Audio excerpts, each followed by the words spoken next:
Hello student, welcome back to my YouTube channel. आज हम लोग एक क्वेश्चन को सॉल्व करने जा रहे हैं जो हमारा 10th क्लास का क्वेश्चन है। और हमारा क्वेश्चन है बच्चों, explain the post fertilisation event in a flowering plants. तो आप जानते हैं after double fertilisation the ovule undergo further development. बच्चों, डबल फर्टिलाइजेशन क्या होता है आपको पता होना चाहिए, फर्टिलाइजेशन भी पता होना चाहिए, तब ये क्वेश्चन समझ में आएगा। तो आप जानते हैं fusion of male gamete and female gamete is known as fertilisation. तो आफ्टर फर्टिलाइजेशन आप जानते हैं वन मेल गैमीट जो बचा था वो क्या होगा, पोलर न्यूक्लियाई से फ्यूज हो जाता है। अब पोलर न्यूक्लियाई के फ्यूज होने से डबल फर्टिलाइजेशन होता है और ट्रिपल फ्यूजन होता है। तो डबल फर्टिलाइजेशन के पश्चात आप जानते हैं कि जो इंडोस्पर्म है वो बन चुका है। अब ये इंडोस्पर्म एम्ब्रियो में चेंज हो जाता है। तो इस दौरान क्या होता है, the ovule gradually become the seed. और जो ओव्यूल्स होते हैं वो सीड में कन्वर्ट हो जाते हैं, ओवरी किसमें, फ्रूट में कन्वर्ट हो जाते हैं। All these events collectively are known as post fertilisation event. जितनी भी ये सभी इवेंट्स हैं, इन्हीं इवेंट्स को हम क्या कहते हैं, पोस्ट फर्टिलाइजेशन कहते हैं। इसमें क्या आपने देखा कि जो ओव्यूल है सीड में कन्वर्ट हो जाएगा, ओवरी फ्रूट में कन्वर्ट हो जाती है। ठीक है, तो ये सब जो चेंजेज होते हैं तो यही चेंजेज को हम क्या कहते हैं, पोस्ट फर्टिलाइजेशन कहते हैं। इसमें होता क्या है, क्या क्या इवेंट्स होती हैं आप देखेंगे। इसमें काइलेक्स जो है वो फॉल डाउन हो जाते हैं। और काइलेक्स की यूनिट क्या होती है, सेपल्स होती है। ये सूख करके या मुरझा करके गिर जाते हैं।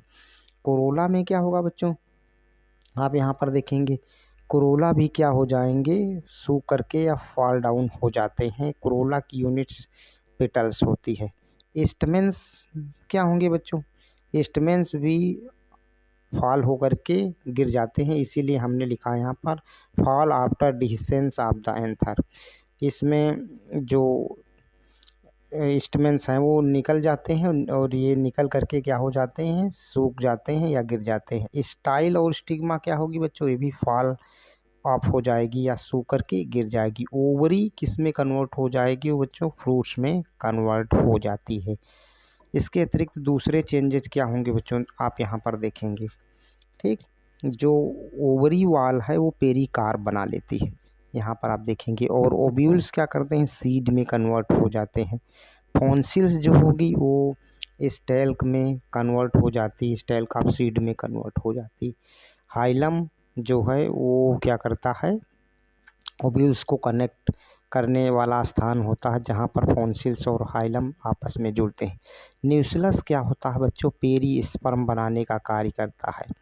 और आउटर इंटीगमेंट जो होती है वो सीड का टेस्टा बनाती है। इसी तरह एग सेल क्या करती हैं, एम्ब्रियो में कन्वर्ट हो जाती हैं। और जो सेकेंडरी न्यूक्लियस होती हैं वो इंडोस्पर्म में चेंज हो जाते हैं।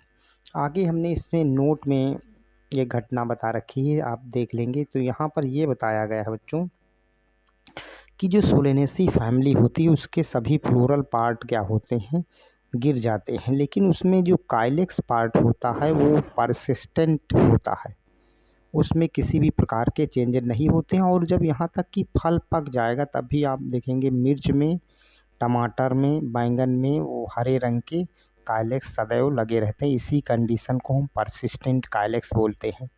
तो आपको यहाँ पर ब्रिंजल, टोमेटो, कैप्सिकम एनम का मतलब होता है मिर्च, इसमें सब में दिखने को मिलता है कि काइलेक्स लगे होते हैं। तो आपने देखा कि पोस्ट फर्टिलाइजेशन इवेंट्स क्या होती हैं एंजियोस्पर्मिक फ्लावर में।